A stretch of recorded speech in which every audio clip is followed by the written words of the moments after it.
Pupunta tayo sa Philippine Stock Exchange website. Hahanapin natin yung trading participants para makapili tayo ng stockbroker. Bago tayo pumunta doon, depende kasi most of you here are halos kaedad. Parang nasa gitna ako ng edad nyo. May 40 plus, may 60, 50 to 60 plus. So parang nasa gitna ako. Ako po ay hindi techie. So kailangan ako, kung hindi ako techie, ang requirement ko, easy to navigate yung platform.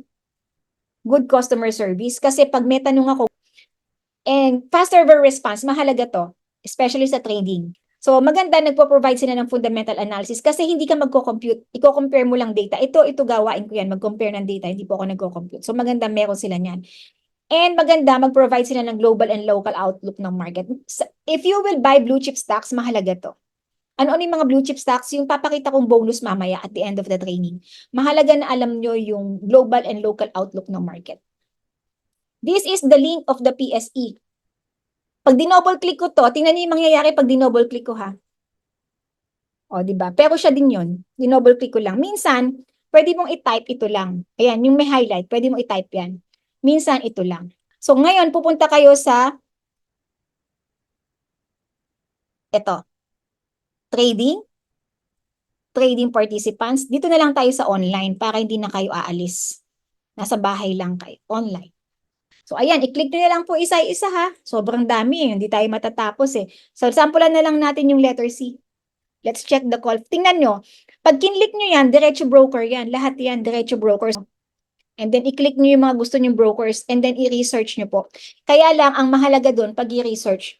Okay, so, let's try the call financial. And then, you click this, open an account, and here are the requirements. Sign up. So, ayan po yung mga requirements. Ayan po yung requirements. Sign up and submit. So, may nagtatanong, pwede ba ako mag-fund sa ganito? Mag-fund, depende sa broker.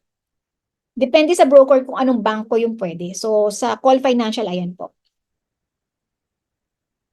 Paano yung, sabi nila, wala daw silang bank account. Requirement po ang Philippine Bank Account. Mag-BDO kabayan kayo.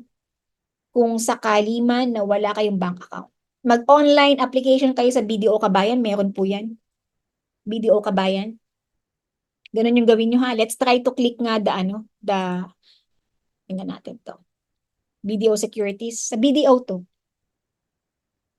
So, ayan, dito kayo mag-apply sa BDO Kabayan. Hanapin nyo dito yung BDO Kabayan, ha? Ito na yung link ng BDO Securities, pero try nyo hanapin dito. Ayan, oh.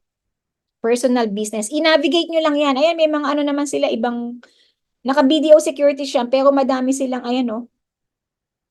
Diba? Madami silang, ito, credit card, mga deals. Bahala na po kayo kung ano yung kailangan nyo. So, hanapin nyo yung BDO Kabayan dyan, ha?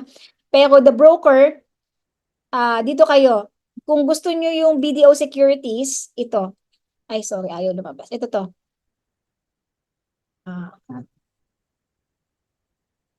Ito, BDO Securities. Click nyo to.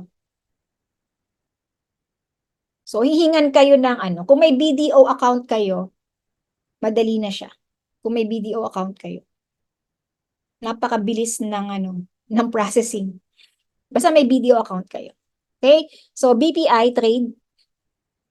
Tatlo lang ha. Tapos kayo, ito. So, ayan, i-ano nyo lang, hanapin nyo, open a trade account. So, ayan, learn more. Medyo ayaw mag-load. So, ayan, learn more. May mga learn more sila dyan. Learn more. So, i-navigate nyo na lang po. Basta pinakita ko na sa inyo yung brokers, legit brokers. And then, kayo na po yung mag-review, check ng reviews at maghanap kung ano yung gusto nyong broker. Okay, clear na po ba tayo? Type 2 for lesson 2 kung clear na.